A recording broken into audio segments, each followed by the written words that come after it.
Et voici la vidéo règle de 18 Soldats du Feu, un jeu de coopération pour 2 à 6 joueurs à partir de 10 ans. C'est un jeu de Kevin Lanzig, édité par Asmodée et validé par les sapeurs-pompiers de Paris. Au niveau du matériel, on va commencer par un grand plateau de jeu qui représente un appartement. Effectivement, nous sommes des pompiers qui allons tenter d'éteindre un appartement. Attention, ce plateau est recto-verso. Effectivement, au verso, il y a aussi un plan d'appartement qui est différent de l'autre, avec une cuisine qui se trouve au centre. On jouera avec cette version du plateau de jeu lors des premières parties d'initiation.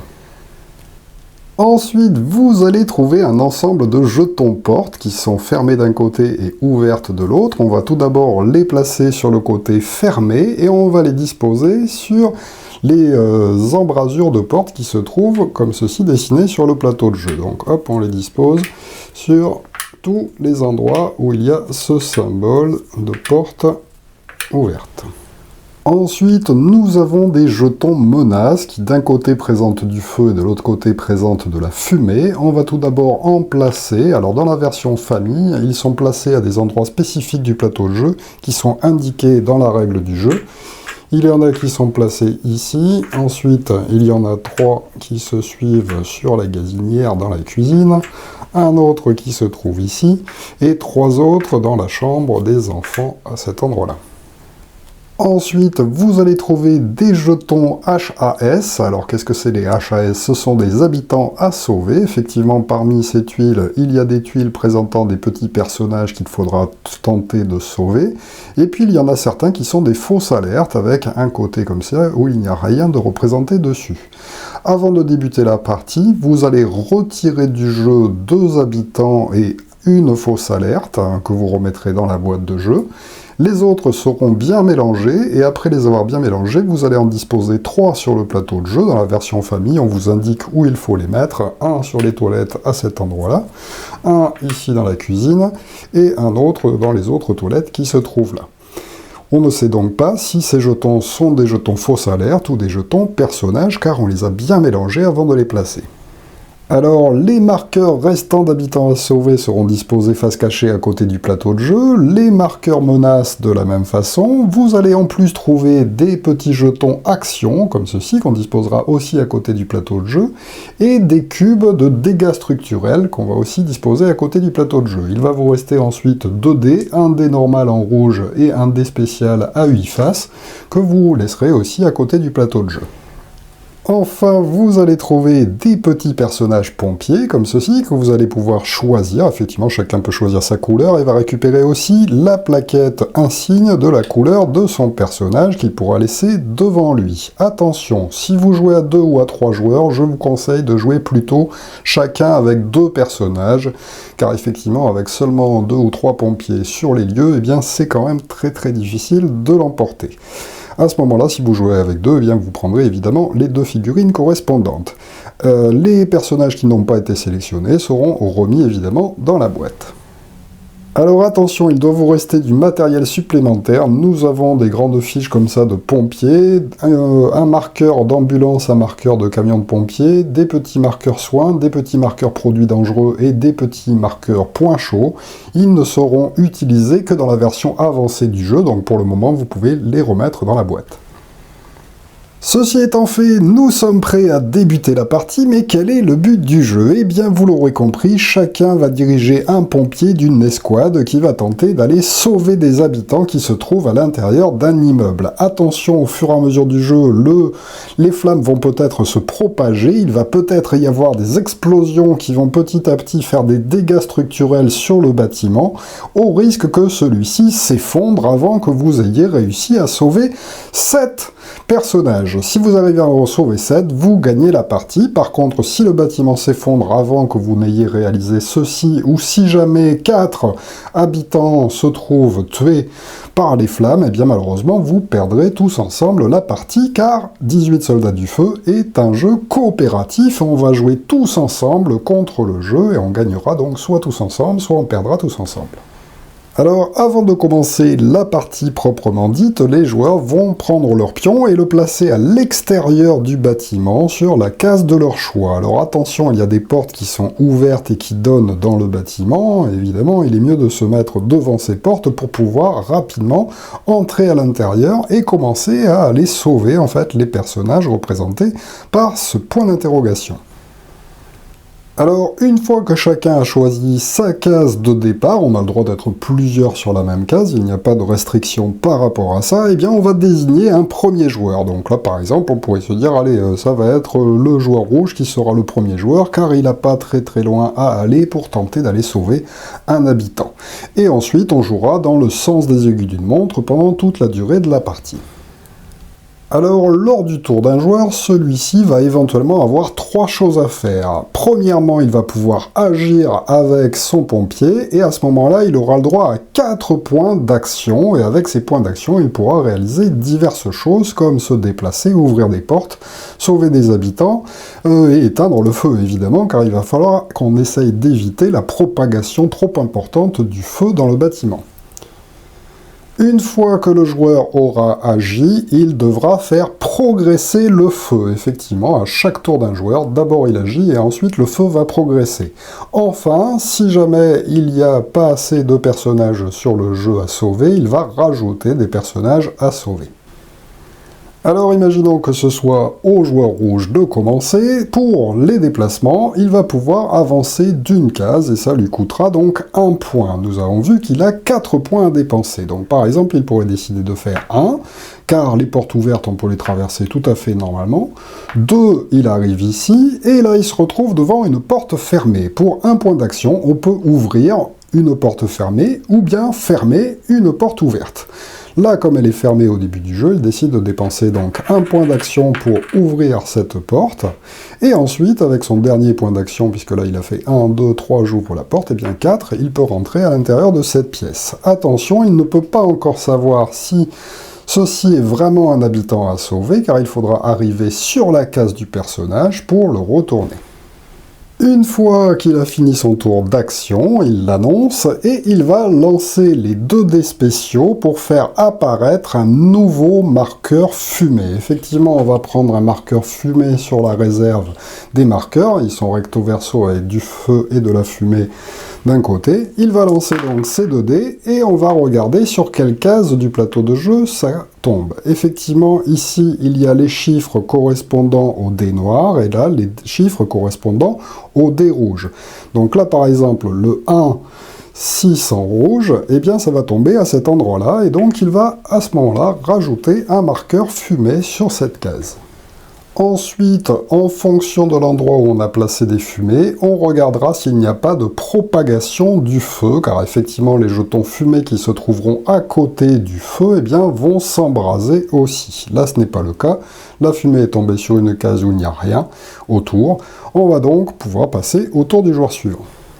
Le joueur suivant dans notre exemple, c'est le joueur bleu. Effectivement, là, je vous fais un exemple à 4 joueurs, mais rappelez-vous que vous pouvez jouer jusqu'à 6. Le joueur bleu va donc pouvoir faire agir son pompier et il va pouvoir tenter ici, par exemple, d'aller éteindre du feu.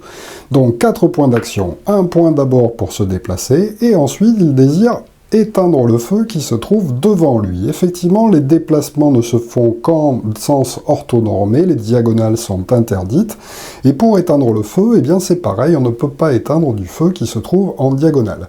On peut cependant aussi éteindre du feu qui se trouve sur notre case si on va dans le feu.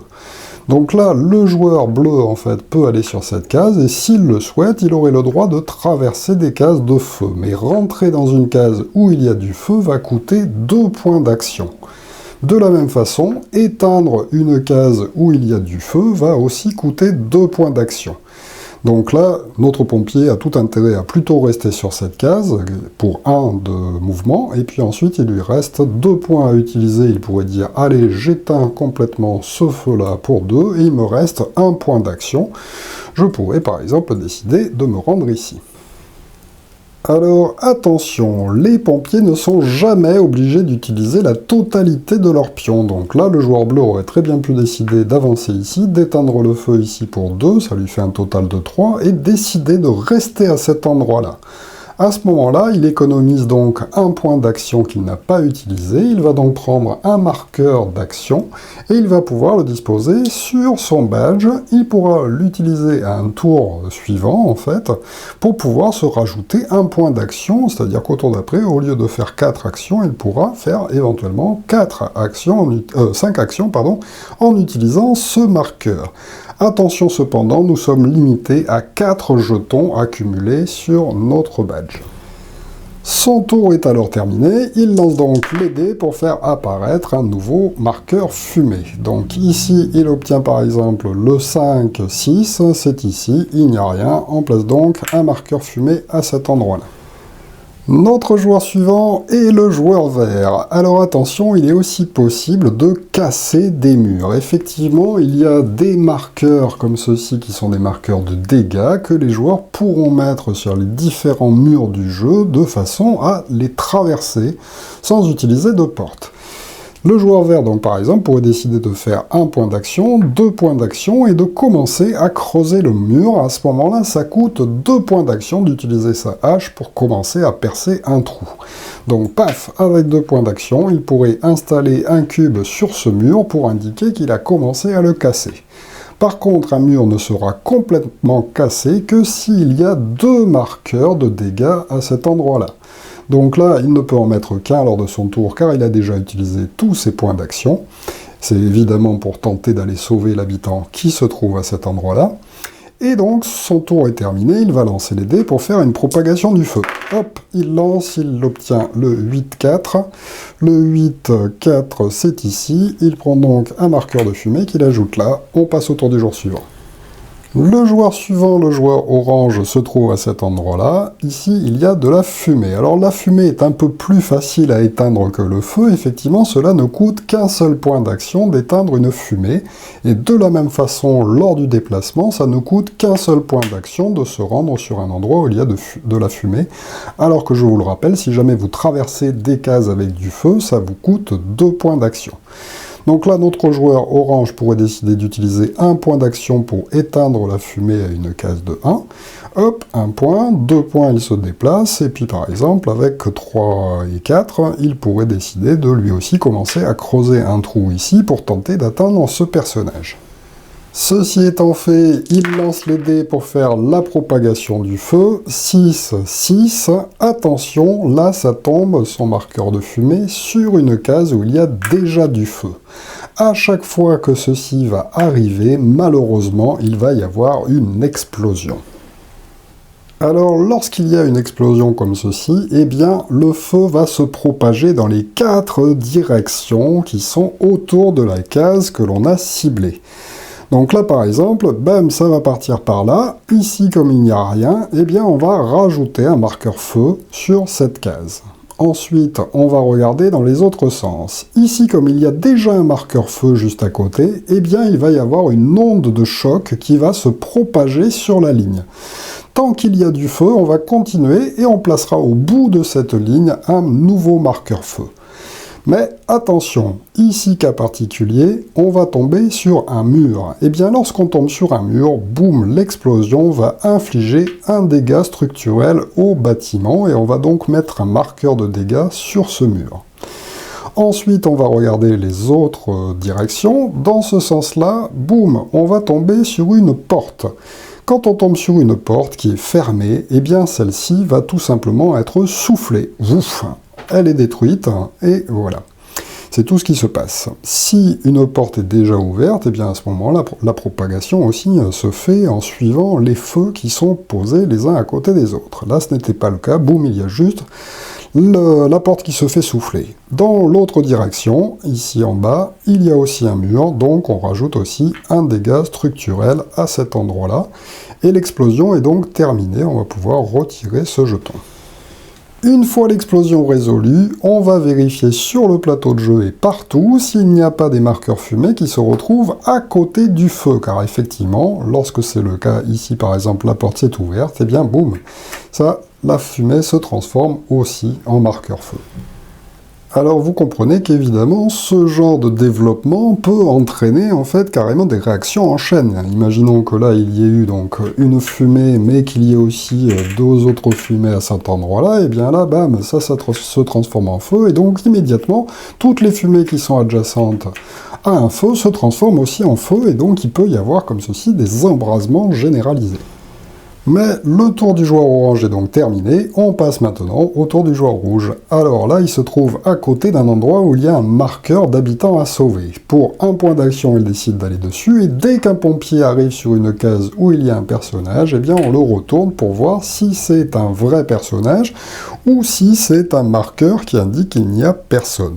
Là, c'est bon, il y a quelqu'un, il peut donc le laisser sur place. Si par contre c'est un marqueur fausse alerte, eh bien à ce moment-là, le marqueur fausse alerte sera disposé à côté du plateau de jeu, et voilà, il n'y aura donc rien à trouver, le pompier se retrouvera bredouille face à un endroit où il croyait qu'il y avait quelqu'un, et en fait il n'y a personne.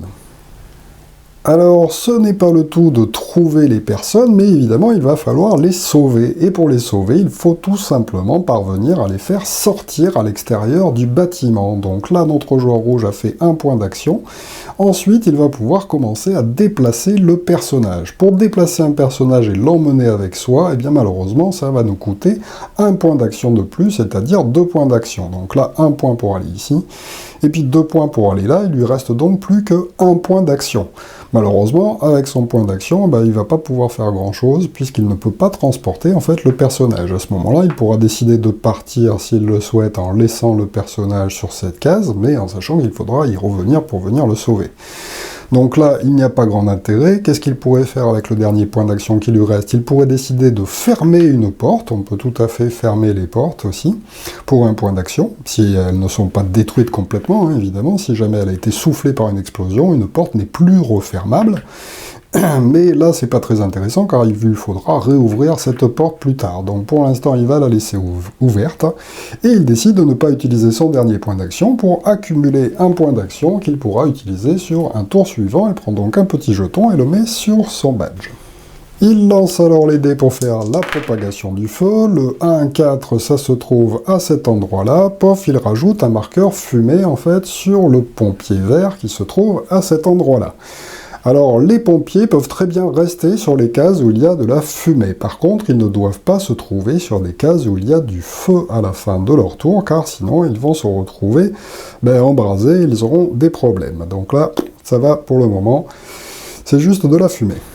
On vérifie alors évidemment si les fumées ne se trouvent pas à côté du feu partout sur le plateau de jeu. Ce n'est pas le cas pour le moment. C'est au tour donc du joueur bleu qui décide d'éteindre en fait la fumée qui se trouve sur le pion adjacent à lui.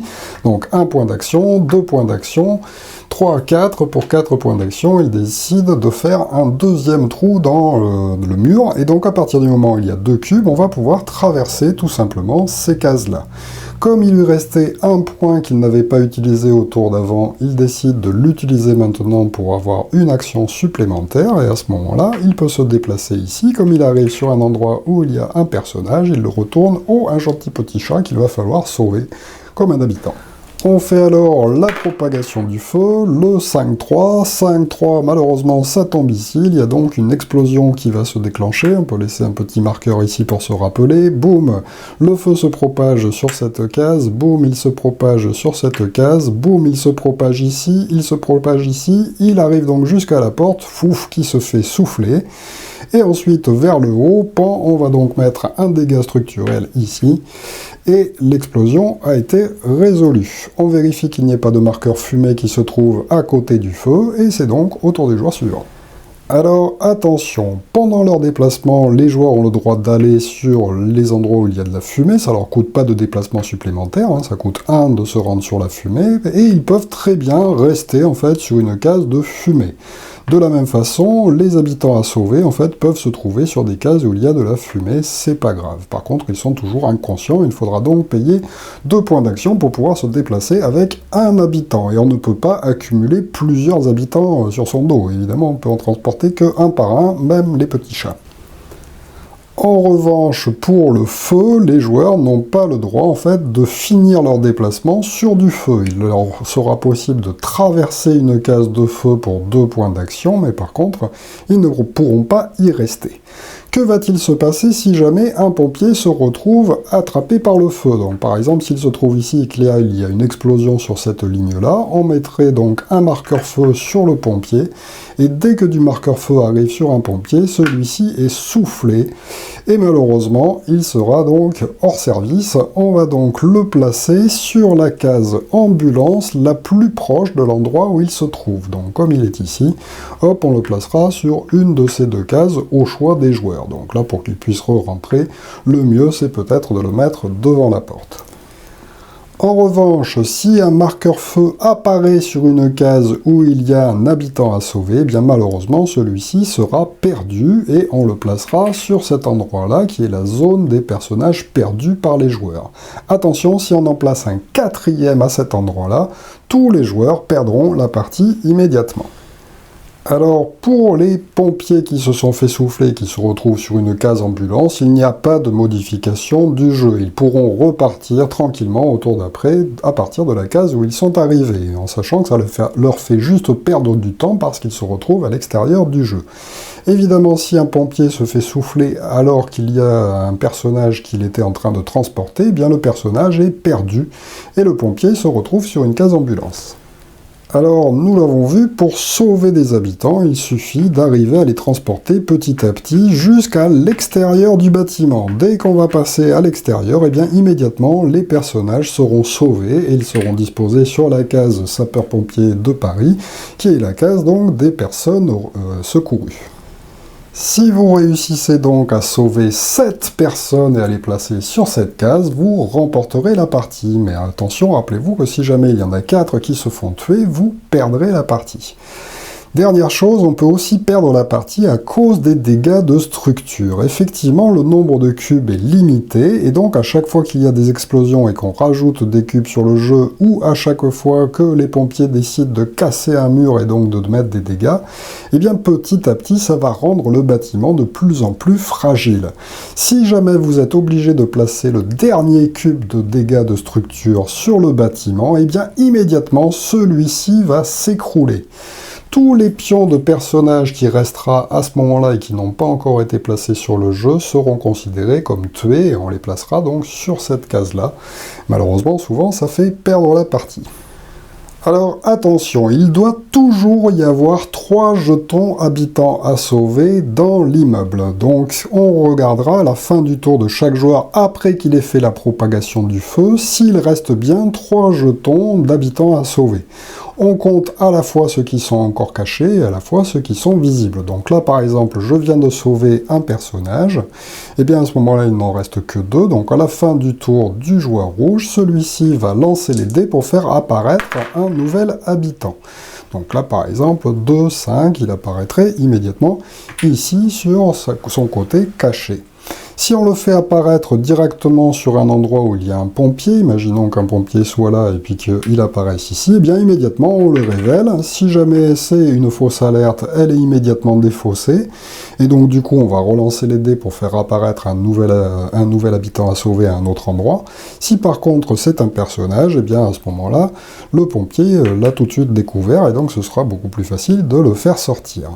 Si jamais par contre la case indique une case qui est en feu, à ce moment-là on enlèvera le feu et on remplacera par l'habitant, ce qui peut donner des situations où un habitant devient très difficile à sauver car il se retrouve au milieu des flammes.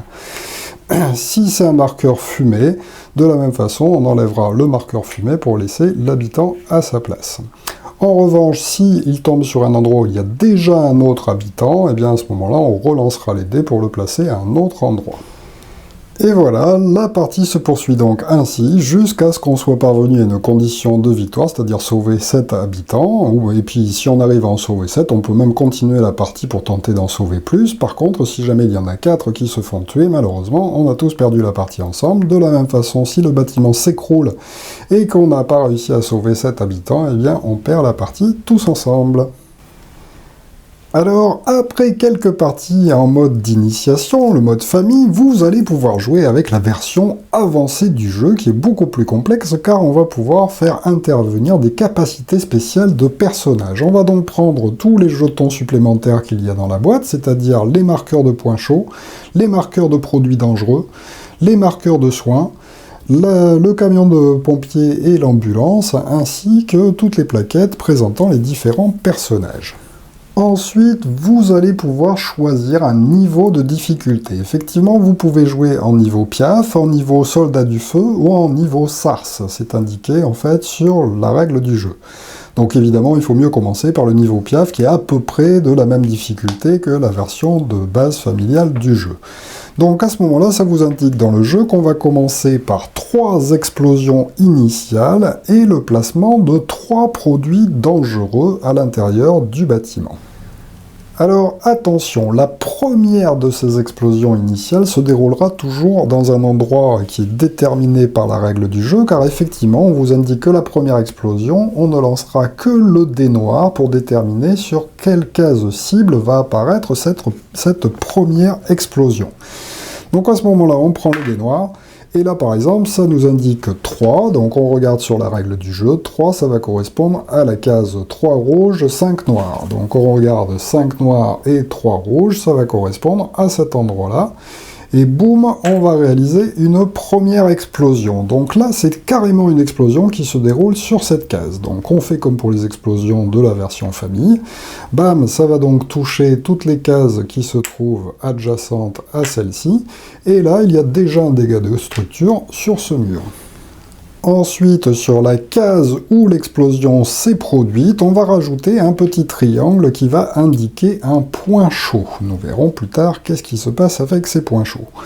Une fois donc l'explosion initiale effectuée, eh bien on va lancer les autres explosions. Donc là, par exemple, on a choisi le niveau Piaf, on fait donc 3 explosions initiales. Mais si on joue au niveau maximum, on fait 4 explosions initiales. Donc toutes les autres explosions initiales se font par le lancer des 2 dés de façon tout à fait normale. Donc là, hop, par exemple, le 6-4, je regarde sur le plateau de jeu, 4 en rouge et 6, ça se trouve donc ici, pas de chance. À ce moment-là, je place aussi un feu à cet endroit-là, un petit marqueur pour montrer que c'est aussi un point chaud, et on résout l'explosion. Aïe, explosion ici, il y a déjà un feu, donc un dégât structurel à cet endroit-là. Ensuite, ici, ça fait souffler la porte dès le début. Ici, un autre dégât structurel. Et puis là, comme il y a déjà du feu, on va au bout et on rajoute donc un feu à cet endroit-là. Alors, attention pour la troisième explosion, c'est un petit peu spécial. Effectivement, nous avons vu la première est déterminée par les règles, la deuxième est faite au hasard en lançant les 2 dés, et pour la troisième, on ne changera pas les dés qui a été obtenu pour la deuxième explosion, donc ici nous avions 6-4, et on va retourner sur la face opposée le dé noir. Donc là, hop, on le retourne complètement, et de l'autre côté, c'est donc un 3 qui apparaît. Après avoir fait ceci avec le dé noir, eh bien on va pouvoir lancer le dé rouge pour savoir exactement où ça arrive. Et donc 3-1, on regarde sur le jeu, 3-1, ça va être donc ici qu'il va y avoir donc encore une explosion avec encore un point chaud. Là, ça souffle la porte de ce côté-là, de ce côté-ci, pouf pouf du feu, et enfin un dégât structurel à cet endroit-là. Alors, c'est bon pour le niveau simple. Au niveau moyen, c'est pareil, en fait, il n'y a que 3 explosions initiales. C'est que au niveau le plus complexe du jeu que vous lancerez les dés une dernière fois pour faire une dernière explosion, car il y aura 4 explosions. Ensuite, nous allons placer des marqueurs de produits dangereux. Donc là, de la même façon, suivant ce qu'on a choisi, donc là par exemple 3 marqueurs dangereux, pareil, on lance les dés pour savoir sur quelle case ils apparaissent. Attention, si ça apparaît sur une case normalement où il y a déjà du feu, vous referez un lancer, on ne va pas mettre de produits dangereux sur les cases où il y a du feu. Donc là, 4-3, pas de chance, ça tombe encore dessus. 1-4, là par contre ça va être bon, on va pouvoir le placer ici, et on fait comme ceci pour les 2 autres. Ensuite, comme dans la version famille, on va retirer 2 habitants et une fausse alerte de la pile de jetons, et ensuite on fera des lancers de dés pour faire apparaître en fait 3 habitants quelque part sur le jeu.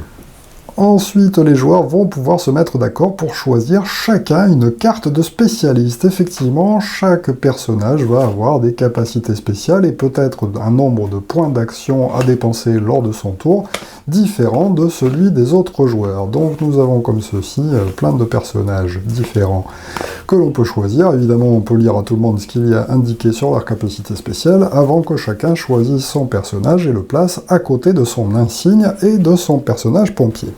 Ensuite, vous allez rajouter des points chauds en fonction du nombre de joueurs, et puis en fonction de la difficulté choisie. Donc en mode simple, en fait, vous allez rajouter 3 marqueurs de points chauds supplémentaires si vous avez décidé de jouer avec plus de 4 personnages, enfin avec 4 ou plus de 4 personnages, ce que je vous conseille de faire, hein, même si vous êtes en nombre inférieur. Si vous jouez qu'à 3, eh bien choisissez qu'il y ait un joueur qui joue 2 personnages à la fois, c'est quand même plus intéressant et un peu plus simple. Sinon, on met des marqueurs points chauds en moins.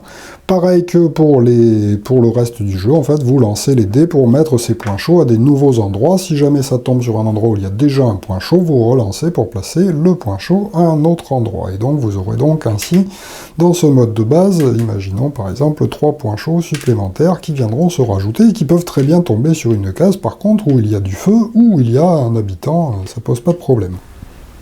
Une fois ce placement de points chauds supplémentaires effectué, vous allez en prendre 6 seulement dans ceux qui restent et vous allez les disposer à côté du plateau de jeu. Attention, au niveau plus élevé, vous en mettrez 12, mais pour le moment, jouez avec 6. Tous les autres seront remis dans la boîte et ne seront pas utilisés pour la partie.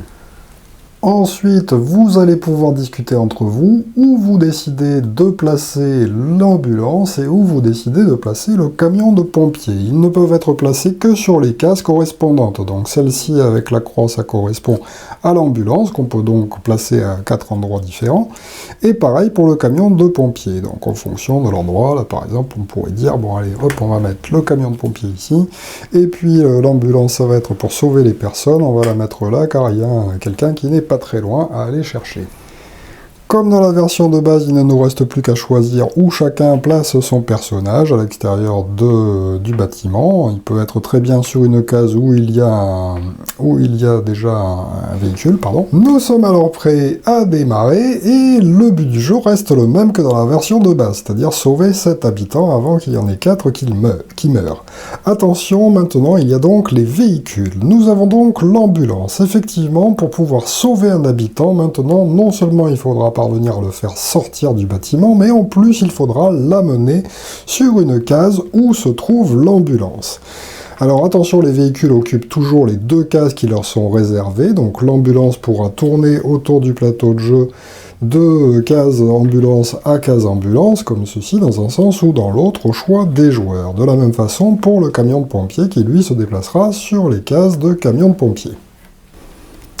Alors pour l'ambulance, n'importe quel joueur peut décider de déplacer l'ambulance. Effectivement, on a une liaison radio avec la personne qui conduit l'ambulance, et donc pour 2 points d'action, n'importe quel joueur pourra faire progresser l'ambulance d'un côté ou de l'autre autour du plateau de jeu, et la faire donc par exemple arriver sur une autre case. À ce moment-là, si jamais il y a un personnage qui a été amené sur une de ces cases-là, eh bien tout de suite, il rentrera dans l'ambulance et sera donc sauvé. On pourra le disposer donc à côté du plateau de jeu dans la zone des personnages sauvés. Le camion de pompier, cependant, est différent. Il faudra qu'il y ait un pompier pour le conduire. Effectivement, il faudra d'abord parvenir à emmener un personnage sur une des 2 cases où se trouve le camion de pompier, pour ensuite dépenser 2 points d'action aussi, pour avoir le droit de déplacer le camion de pompier autour du bâtiment. Attention, dans un cas comme dans l'autre, si jamais une ambulance est déplacée, donc là par exemple si on décide de faire déplacer cette ambulance et qu'il y a un joueur qui se retrouve sur cette case, même si ce n'est pas à lui de jouer, il a tout à fait le droit de rentrer dans l'ambulance avant que l'ambulance ne soit déplacée par exemple par un autre joueur. Et l'ambulance peut contenir autant de pompiers que l'on veut, et de la même façon pour le camion de pompier, qui doit lui obligatoirement être conduit par un pompier, mais il peut aussi y avoir plein d'autres pompiers qui se mettent dessus pour être déplacés plus rapidement autour du plateau de jeu. Alors nous avons vu que l'ambulance sert à sauver les personnes, mais à quoi sert le camion de pompiers? Eh bien il a une lance à incendie qui va permettre peut-être d'arriver à éteindre plusieurs cases à la fois. Si un joueur décide d'utiliser la lance du camion de pompiers, il faut qu'il soit sur une des cases de ce camion de pompiers.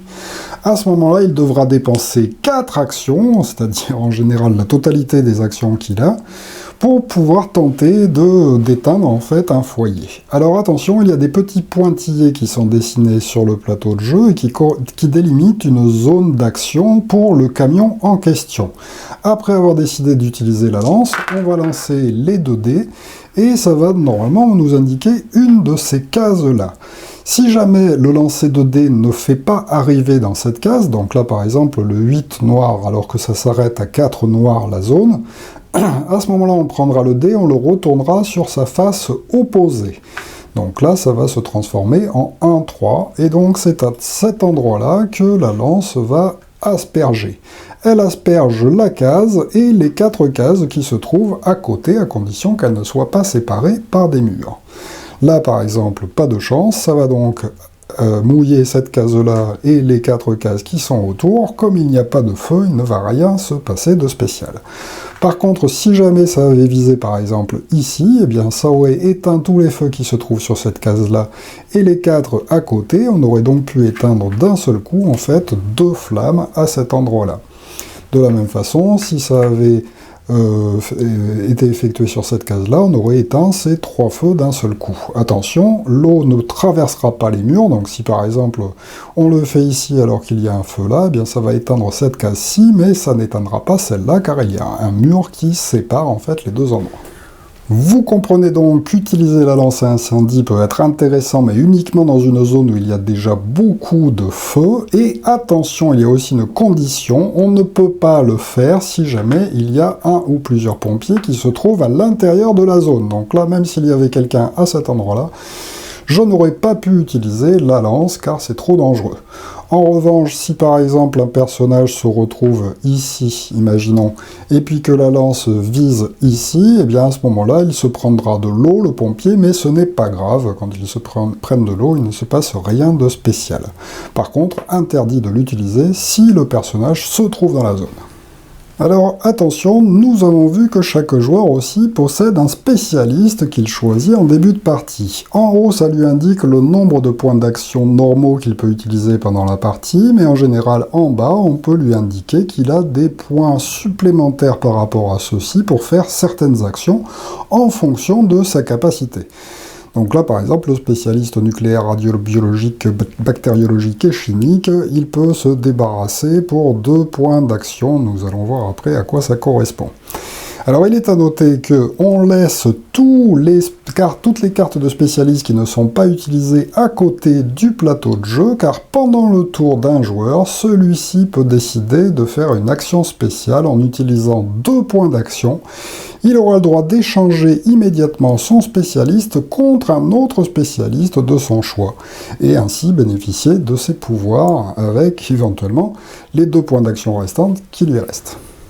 Effectivement, si vous décidez de faire ceci, de changer de spécialiste, vous êtes obligé de le faire au début de votre tour. Vous n'avez donc pas le droit, par exemple, d'utiliser 2 actions pour faire quelque chose et ensuite changer de personnage. Il faut commencer par changer de personnage et ensuite, vous pouvez l'utiliser avec les points d'action qu'il vous reste.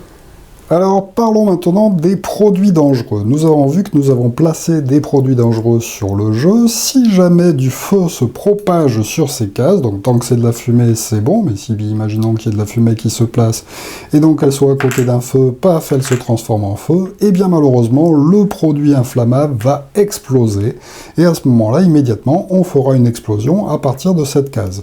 Le marqueur de produits dangereux sera alors retiré du jeu, et on mettra un point chaud sur la case si elle n'en comporte pas déjà un. Alors attention, les produits dangereux pourront être déplacés par les pompiers comme des habitants, c'est-à-dire que pour pouvoir se déplacer avec un produit dangereux, eh bien ça va nous coûter 2 points d'action pour se déplacer. Si on arrive à sortir un produit dangereux à l'extérieur du bâtiment, eh bien celui-ci sera remis dans la réserve générale, c'est bon, on aura réussi à le mettre de côté, il ne risquera plus d'exploser dans le bâtiment. Alors parlons maintenant des points chauds. Si jamais lors du lancer de dés pour l'apparition de la propagation du feu, donc c'est-à-dire par exemple une fumée qui viendrait se mettre à un endroit où il y a un point chaud, et bien immédiatement il va y avoir un foyer spontané qui va se déclencher. À ce moment-là, on relancera les dés pour faire apparaître à nouveau un autre marqueur fumé comme d'habitude, ou bien une explosion si jamais ça tombe sur un endroit où il y a déjà du feu. Donc imaginons par exemple qu'on tombe sur 6, 1, hop, et bien ici il n'y en a pas, on ajoute donc en fait un marqueur fumé, et on vérifie si cet endroit-là contient un point chaud ou pas. S'il y a un autre point chaud sur cette case-là, à ce moment-là, on va continuer à lancer les dés, et tant qu'on va tomber sur des points chauds, bien malheureusement, il va y avoir de plus en plus de foyers qui vont s'allumer. Si par contre on tombe sur une case où il n'y a pas de point chaud, on mettra quand même le marqueur correspondant et on ajoutera un nouveau point chaud sur le jeu. Je vous rappelle qu'on en a placé 6 à l'extérieur du plateau de jeu en mode simple, et donc on ne pourra en placer que 6. Dès qu'ils auront tous été mis sur le plateau de jeu, on n'en placera pas d'autres. Alors, ces marqueurs points chauds ne font rien d'autre de spécial, on ne peut pas les éteindre, hein, ils vont rester sur le plateau jusqu'à la fin du jeu, et ils font juste ça, qu'à chaque fois qu'ils seront désignés par les dés lors du développement du feu, bien malheureusement, on relancera les dés, donc il y aura plusieurs foyers qui vont se déclencher. Évidemment, plus il y a de marqueurs points chauds sur le jeu, et plus il y a de chances pour que l'incendie devienne incontrôlable.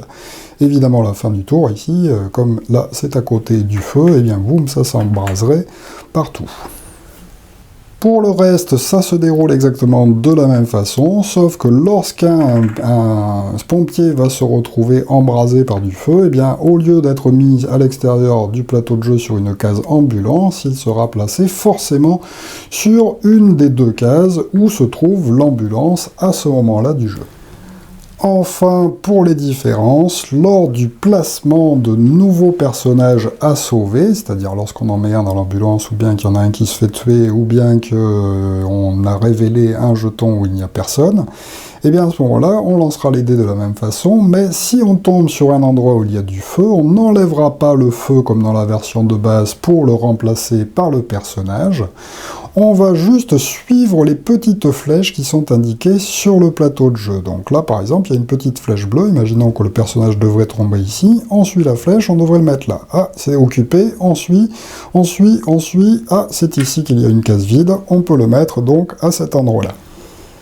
Attention, on ne pourra pas non plus rajouter ces personnages sur une case où il y a déjà un autre personnage, et on ne pourra pas non plus le rajouter sur un endroit où il y a déjà un pompier.